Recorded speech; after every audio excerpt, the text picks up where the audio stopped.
अल्लाह पूछेगा कि तुम जमीन में कितने बरस रहे। वो कहेंगे कि हम 1 रोज या 1 रोज से भी कम रहे थे। शुमार करने वालों से पूछ लीजिए। अल्लाह फरमाएगा कि वहां तुम बहुत ही कम रहे, काश तुम जानते होते। क्या तुम ये ख्याल करते हो कि हमने तुमको बेमकसद पैदा किया है और ये कि तुम हमारी तरफ लौट कर नहीं आओगे?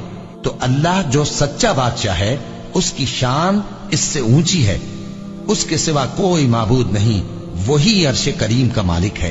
ऐ पैगंबर, मेरी तरफ से लोगों को कह दो कि ऐ मेरे बंदो, जिन्होंने अपनी जानों पर ज्यादती की है, अल्लाह की रहमत से नाउम्मीद न होना। अल्लाह तो सब गुनाहों को बख्श देता है।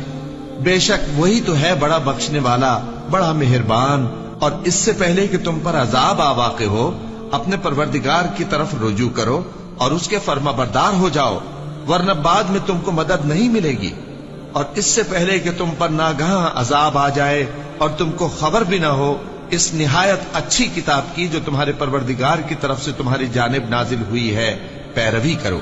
ऐसा न हो कि उस वक्त कोई शख्स कहने लगे कि हाय उस कोताही पर अफसोस है जो मैंने अल्लाह का हक मानने में की और मैं तो हंसी ही करता रहा। या ये कहने लगे कि अगर अल्लाह मुझको हिदायत देता तो मैं भी परहेजगारों में होता।